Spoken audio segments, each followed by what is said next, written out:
Muito bem, amados irmãos, queridos amigos, a paz do Senhor. Glória a Deus. Estamos iniciando mais um vídeo, né, ou uma live, como os irmãos queiram compreender, certo? Estamos aqui para trazermos uma palavra da parte de Deus. E não é uma palavra diferente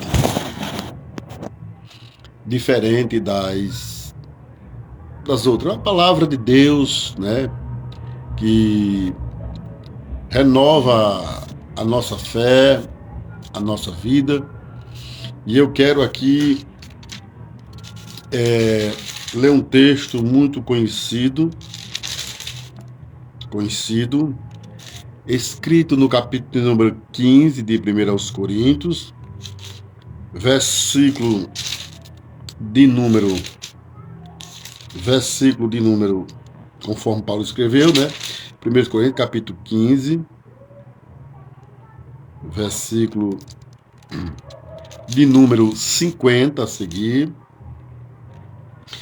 quando Paulo escreve acerca do arrebatamento da igreja.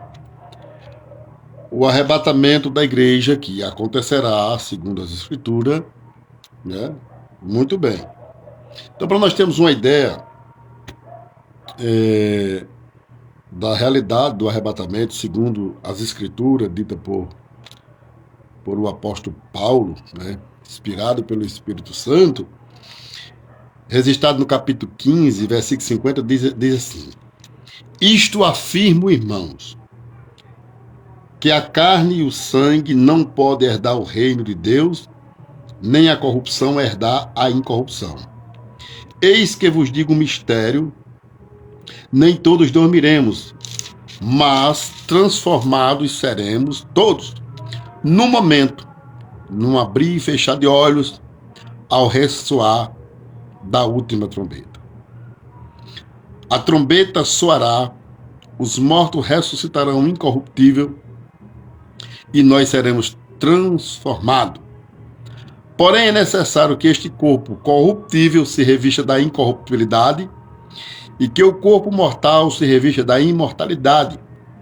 Que este corpo corrupto se revestir da incorruptibilidade e o que é mortal se revestir da incorruptibilidade, então se cumprirá a palavra que está escrito: tragada foi a morte na vitória. Boa noite, minha amiga Benta. Deus abençoe sua vida e da sua família. Lembrança aí, Cláudio. Deus abençoe vocês. Muito bem, caros irmãos, amigos. Hoje queremos falar um pouco sobre acerca do arrebatamento. Muitos já conhecem esse assunto, outros não, né? E outros acreditam, né? Outros não, mas a igreja, ela acredita no arrebatamento, né? O que é o arrebatamento? É algo que Deus tomará para si. Ou seja, todos os crentes em Jesus, os crentes, os verdadeiros, que aí quem sabe é Jesus quem é os verdadeiros, mas todos os crentes verdadeiros, eles serão arrebatados no dia da vinda do Senhor. E isso ocorrerá, segundo o apóstolo Paulo, ele usa uma metáfora quando ele diz: num abrir e fechar de olhos.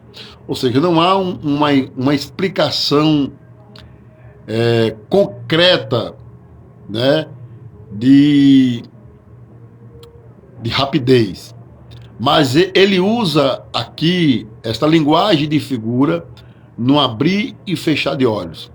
E parece que tudo indica que Paulo não está usando essa linguagem de figura, uma coisa que você fecha o olho e demora, não. É algo que naturalmente nós temos né, que os nossos olhos, naturalmente, ele pisca constantemente, sendo responsável pela lubrificação dos nossos olhos. Provavelmente, acredito que Paulo quis se referir a esse piscar, não um piscar proposital, mas um piscar que já existe automaticamente em nossos olhos. Então, é importante nós entender o que isso significa. Então, o apóstolo Paulo, escrevendo para a igreja de Coríntios, como ele também escreveu para Tessalonicenses, sobre acerca do arrebatamento. Existe entre nós questões teológicas, né, sobre os pré-tribulacionistas, os mesos-tribulacionistas, os pós-tribulacionistas, né? Quem são os pré-tribulacionistas? Eu, por exemplo, acredito eu sou um pré-tribulacionista. Acredito que a igreja não passará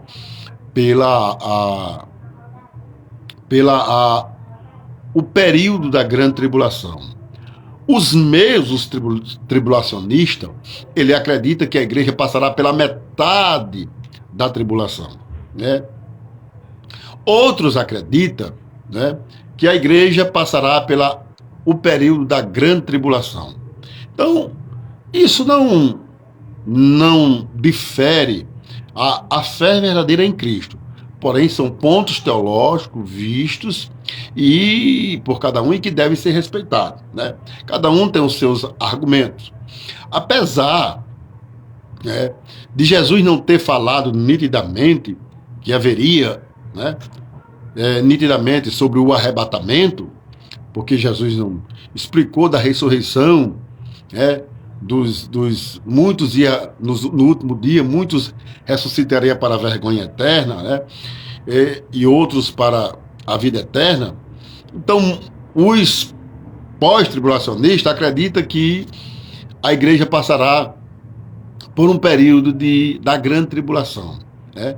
Que entendemos, apesar de não ter nitidamente também escrito 7, mas pela a revelação de Daniel, podemos entender que as 7 semanas falta se cumprir. Isso é uma interpretação teológica, e que ninguém pode dizer que, né, que isso não vai acontecer assim, certo? É questão teológica, mas que nos dá uma segurança muito profunda a questão justamente da grande tribulação, né?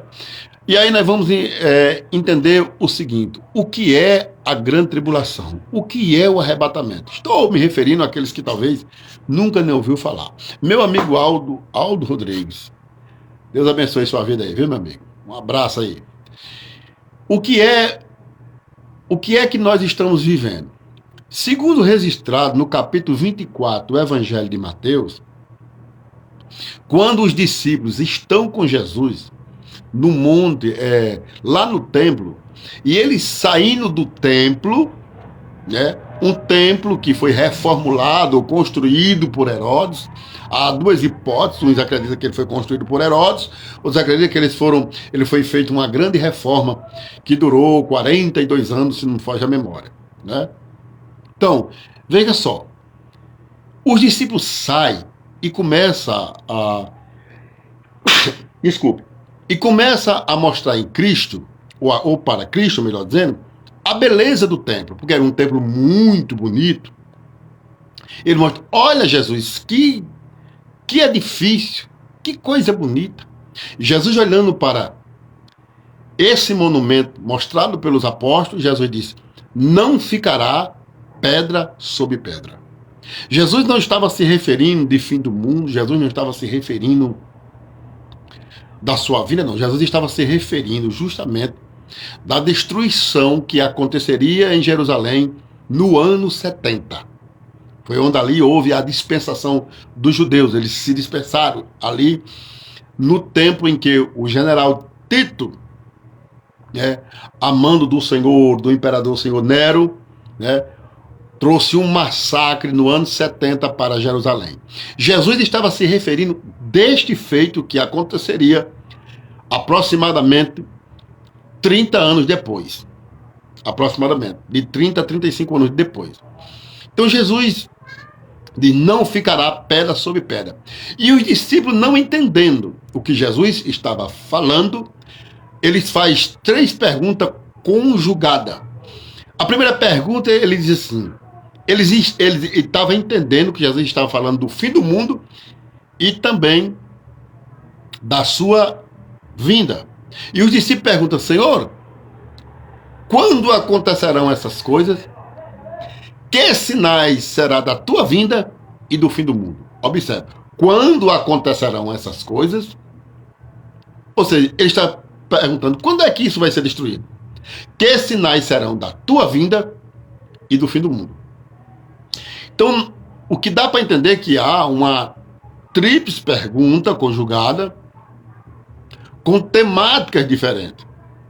Observe, né, que nós precisamos entender isso. E o que entendemos? E Jesus começa a trazer uma explicação sobre os 3 temas, de uma forma mais sucinta, né? Às vezes, se a gente não entender, é um pouco até, tem hora que paralela, mas Jesus traz uma grande explicação, né? Primeiro, Jesus estava se referindo no ano 70, à destruição de Jerusalém. E Jesus agora também, como os discípulos têm curiosidade para saber dos sinais da vinda de Jesus e do fim do mundo, e Jesus entra agora nos sinais da sua vinda. E Jesus começa a mostrar que a igreja, né, passará pelo o sinal da sua vinda. Os sinais da vinda de Jesus. E Jesus começa a dizer que nós seremos participantes dos sinais da sua vinda. O que nós estamos vivendo hoje não é a ira de Deus.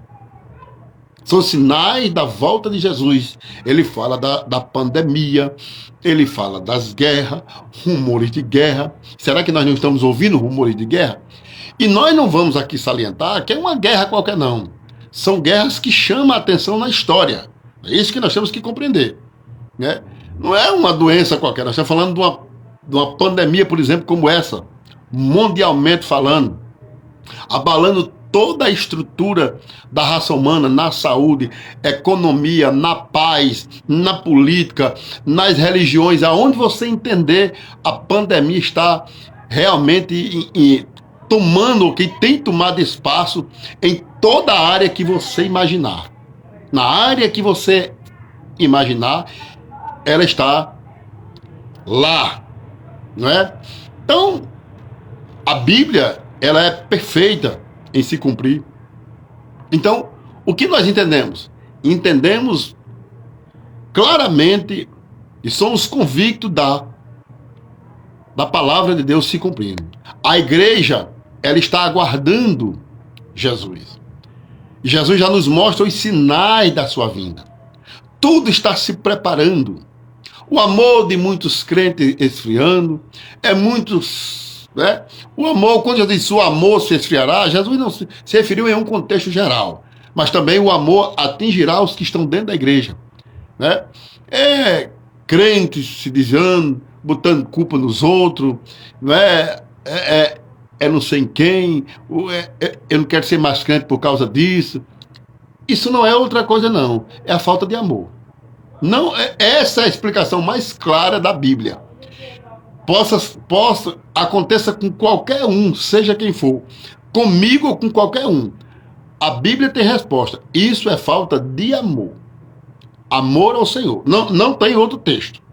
Não tem, né? Evidentemente que nós vamos criar diversas desculpas para se afastar de Jesus. É natural que criemos quando nós não temos mais amando ao Senhor. É natural que vamos criar isso, né? É como alguém que é casado e quer se separar, né? Não tem mais amor e fica criando diversos critérios. Para quê? Para que o seu amor seja, para que o seu matrimônio seja rompido. Com Jesus não é diferente, né? Quando a gente não ama mais alguém, a gente usa todos os termos, ou toda técnica possível para se separar daquele alguém. Essa é a realidade. Por quê? Porque tem alguém ou algo que nós nos interessemos mais. essa é a verdade. Não existe outra verdade fora essa. Isso é verdade com fatos, né? Então, com Jesus não é diferente. Muitos, né, vão se afastar, têm se afastado, vão se afastando e encontrando na ótica deles um culpado. Na ótica delas, um culpado. E na realidade, quando Jesus voltar, né, Jesus não vai, né, levar alguém que se desviou porque criou um critério.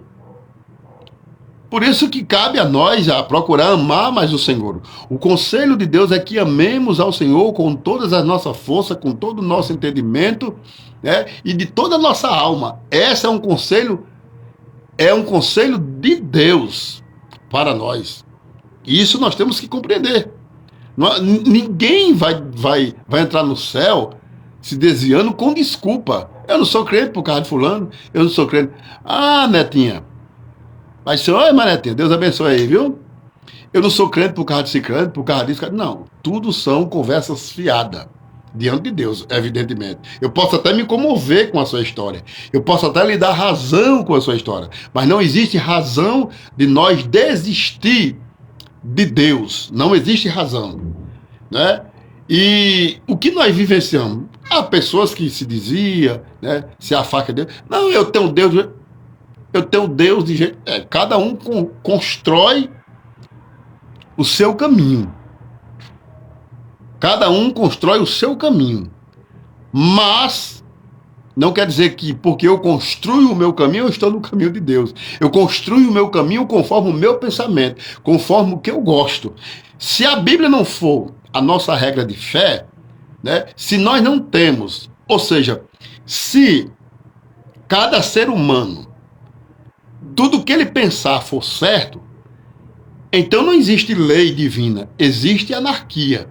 Cada um pensa, faz o que quer e ele está certo. Cada um, tudo é relativo. Do jeito que eu pensar que está certo, está certo. Isso é relativo. Não existe. Então não existe lei divina, não existe ensinamento divino, não existe nada. Isso é anarquia. Então, o que nós queremos dizer com isso? Isso são sinais da volta de Jesus. A Bíblia diz, para o fim dos tempos, traição uns aos outros, aborrecerão uns aos outros. E aqui cabe em todos os aspectos. Em todos os aspectos, na vida conjugal, na vida familiar, na vida entre amizades, dentro do trabalho, e por aí vai. E por aí vai. A coisa se alonga muito além. Então, é importante nós, né, entendermos isso. Os sinais da volta de Jesus. Estamos vivendo os sinais da volta de Jesus. E Jesus disse que a igreja seria participante dos sinais da sua vinda. Iríamos participar de pandemia, de guerras, tudo isso. Jesus falou isso. Jesus falou. Guerra em diversos lugares. E aqui, o que eu quero, né, me deter? Justamente que quando Jesus voltar, né, que arrebatar a igreja, os que tiveram realmente lavado pelo seu sangue, será arrebatado. Paulo, escrevendo aos Tessalonicenses, diz que os que morreram em Cristo ressuscitarão primeiro. E depois nós, se estivermos vivos, diz Paulo, seremos arrebatados. Isso Paulo escrevendo aos Tessalonicenses, capítulo 4, versículo 13 a seguir. E em 1 Coríntios, Paulo fala, ante o toque da última trombeta. Paulo não está falando da trombeta do Apocalipse, não. Isso é uma interpretação pessoal dos pós-tribulacionistas. E aí nós podemos fazer questionamentos sem que invada o texto. Diga uma coisa. Primeiro, a grande tribulação e até o período do anticristo, do homem que já está sendo preparado para dominar o mundo, né? Ele será um período da ira de Deus. Primeiro, qual o motivo da grande tribulação? O motivo da grande tribulação não é para tribular a igreja, não. O motivo da grande tribulação é justamente para aqueles que rejeitaram Jesus. O motivo da grande tribulação é a rejeição, é a ira do Cordeiro, é a ira de Deus. Por as pessoas rejeitarem o Evangelho, rejeitaram o Filho de Deus, rejeitaram a palavra de Deus. Vamos compreender isso aqui. E aí eu pergunto, o que a igreja tem a ver com isso? A igreja não está debaixo da ira de Deus. A igreja, ela está lavada pelo sangue de Jesus. A Bíblia diz que nós fomos salvos da ira. A igreja não está debaixo da ira. Aí é a ira de Deus. O anticristo é um projeto aceito por Deus como a ira de Deus. O que é que a humanidade quer? A humanidade, ela quer um salvador. Ela quer um salvador. Pai, seu irmão Fernando, Deus abençoe, minha benção. Ela quer um salvador. A igreja já tem um salvador. Jesus é o nosso salvador.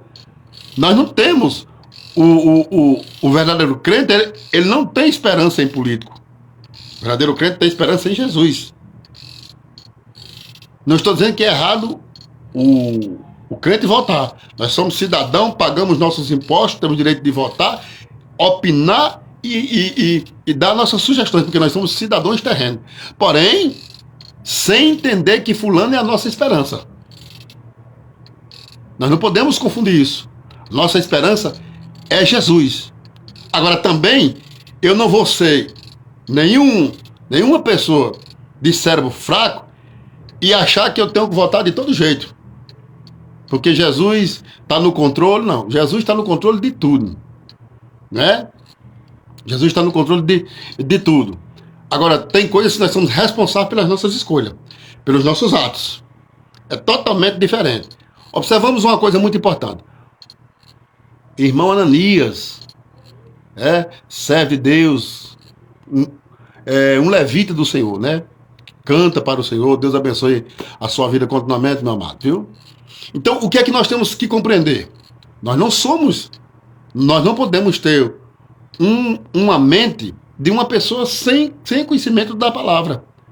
A história está aí nos mostrando. Nós temos livros históricos, né? Toda a dinastia, nós temos o livro histórico sobre os estadistas, como esses homens reinavam, como esses homens, a paz do Senhor, meu santo, como esses homens perseguiam Israel. Presta atenção, isso aqui não é política, isso é verdadeiro. A nossa visão tem que ser cristão. Cada um tem a sua visão. Estou falando de visão de cristão. A nossa visão tem que ser focada por Cristo, para Cristo e com Cristo. Acabou-se. O resto, cada um escolhe o que quer. Mas eu estou falando o que a Bíblia me orienta. Né? É o que a Bíblia me orienta. Então nós somos... Amém, meu irmão. Glória a Deus. Está em João Pessoa, o irmão Ananias. Deus te usa aí grandemente, viu, meu irmão? Como das outras vezes. Então, nós temos que compreender isso. Né? Que tem pessoas que querem proibir, né? Proibir até dos crentes votar. Tem pessoas que estão dizendo, mas senhor irmão Elias, tem pessoas que estão dizendo que quando ganhar vai botar os pastores no lugar dele. E quer dizer que pastor não vota não, pastor não pode opinar não, pastor não paga imposto não. Presta atenção, onde é que nós estamos vivendo. A nossa visão tem que ser cristão. Nós não temos que ter irmãos, nenhum político de estimação não. Mas também, isso não me dá o direito de ser uma pessoa débil mental e jogar a sociedade, jogar a minha vida aí na mão de qualquer um, não. Nós somos submissos às autoridades. É isso que Paulo escreve e diz, que nós somos submissos às autoridades. E vai ter uma hora que as autoridades, né, muitas delas, ou algumas delas, melhor dizendo, vão querer se levantar contra nós. Aí nós vamos deixar de ser pela Bíblia para ser por essas autoridades que estão contra a vontade de Deus. Certo? Então, ninguém venha me convencer a dizer que não tem nada a ver com isso, não. Que tem a ver, se não tivesse a ver, não tinha na Bíblia, não tinha história na Bíblia de homens que perseguiam Israel e o povo de Deus. Então, a Bíblia não é verdade. É mentira. Pelo amor de Deus, né? É sim. Somos cidadãos do céu, irmã Elias. É verdade. E somos cidadãos da terra também. Pagamos os nossos impostos, nós temos direito de escolhas, de opinar, porém, com respeito. Com respeito. Né? Isso cabe como um cidadão de bem. Então, já tem gente jurando isso. Presta atenção. Certo? Então, amados irmãos, a Bíblia, ela está se cumprindo. Né? sumo e sabedor que o anticristo está se preparando aí, né? Vai ter apoio de nações, né, poderosas. Meu amigo Romildo, lá da cidade de Viçosa, né? Romildo, ele é um conterrâneo da gente, é um soldado da Polícia Militar, né? Não sei se ele já alcançou uma patente maior, mas eu desejo que ele alcance aí uma patente maior, né? Deus abençoe sua vida, Romildo. Então, é importante nós estarmos dentro desse conhecimento. Irmãos, disse Jesus: Pai, eu não rogo que tire do mundo, mas que livre do mal. Nós estamos no mundo, né? Paulo Neto, a paz do Senhor, meu irmão, Deus abençoe, viu? Nós estamos no mundo. Estamos no mundo. Aqui nós comemos, bebendo, precisando de saúde, de segurança, precisamos de um país dentro do eixo do caráter. Nós estamos aqui. É verdade, irmãos. A Bíblia é tudo mesmo. A Bíblia é o livro dos livros. Tudo o que ela diz está cumprindo. Com certeza, irmã Elias. Então nós estamos aqui na terra. Observe bem, Jesus, ele cura. Jesus ressuscita morte se preciso for. Jesus faz cego ver, ele faz tudo. Então quer dizer que quando eu adoecer, eu não vou para o médico. Porque Jesus pode curar. Nós temos que ter um raciocínio cristão, à luz da Bíblia. Jesus nos ensina tudo isso, né? Então, a Bíblia está se cumprindo, Jesus está voltando, né? Então nós acreditamos que a igreja não tem nada a ver com a ira de Deus. O que nós estamos vivenciando é os princípios de dores. Isso é o que nós estamos vivenciando. A igreja será arrebatada antes da ação da ira de Deus. E vou repetir, o anticristo é um participante, né, incumbido dentro do projeto da ira de Deus. Ele é. Tudo está sendo preparado para o rapaz chegar, que não sabemos de certo quem é. Sugestões não é certeza, né? Estamos aí aguardando a volta de Jesus. O anticristo é um projeto que o mundo está esperando. A igreja não. A igreja espera Jesus. A igreja aguarda Jesus. É isso que nós entendemos. E uma coisa importante para que nós não venhamos aqui sair com dúvida: o anticristo, porque tem os meses, né? Os meses tribulacionistas, os pós-tribulacionistas, que eu respeito a versão dos irmãos. Mas, irmãos, o anticristo, ele não vem especificamente para perseguir crente, não. Não tem isso na Bíblia, não.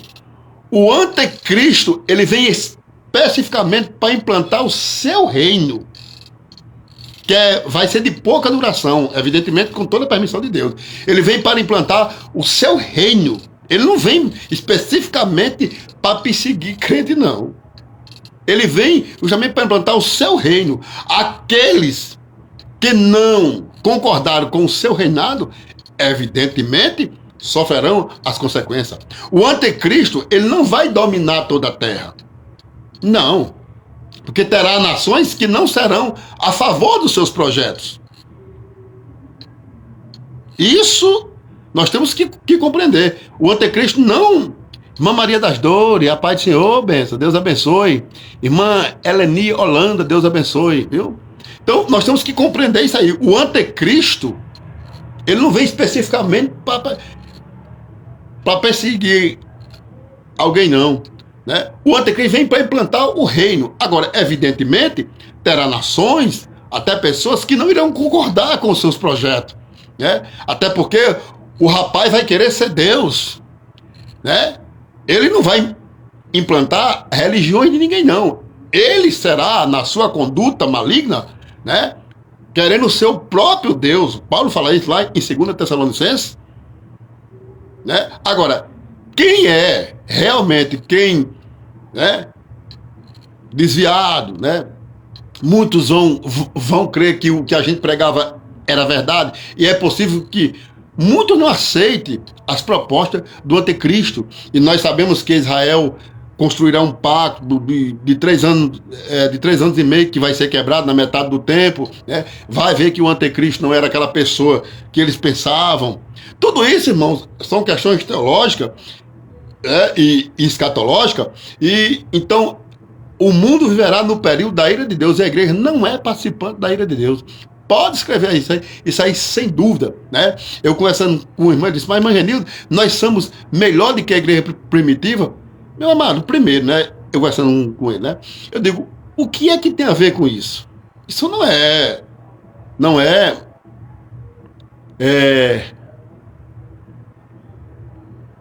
amém. Deus abençoe.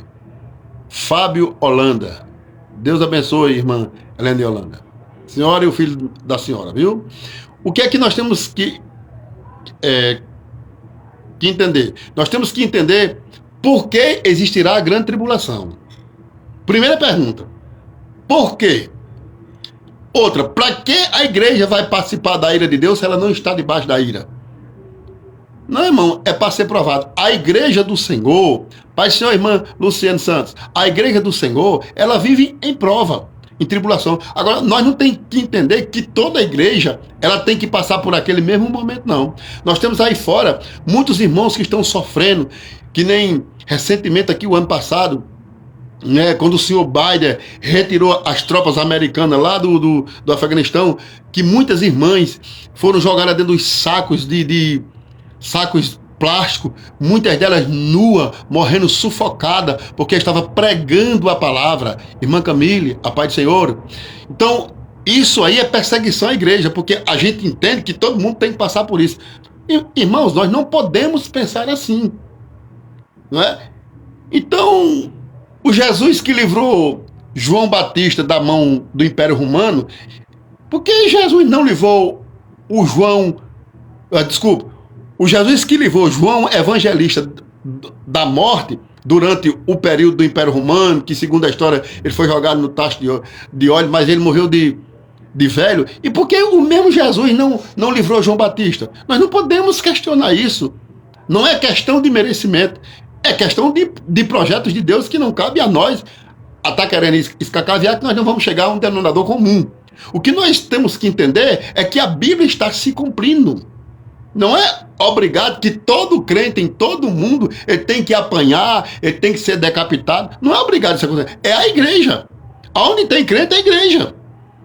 Né? Existem países aí que são portões de ferro, cortinas de ferro. Não quer nem que o crente leia a Bíblia. Né? O nosso Brasil, nós temos a liberdade, né? Por enquanto temos a liberdade, né? Mas não é que por trás já não existe a perseguição. Somos sabedores disso. Todos nós somos sabedores disso. Se Deus permitir, vai acontecer a perseguição. Mas isso são princípios da dor. Na ira de Deus é totalmente diferente. Amém, meu irmão? Ore por nós, viu? É totalmente diferente. Não tem nada a ver. A ira de Deus é justamente a rejeição que a humanidade teve. É um dos principais motivos da ira de Deus. É a rejeição que a humanidade tem feito em não querer aceitar Cristo como Salvador. Os que aceitaram Jesus como Salvador serão tirados desta terra. Isaías profeticamente diz assim: vai, pois, povo meu, parece que é Isaías 26:20. Vai, pois, povo meu, entra no seu quarto, só por um momento, até que passe a ira. A igreja não vai participar da ira.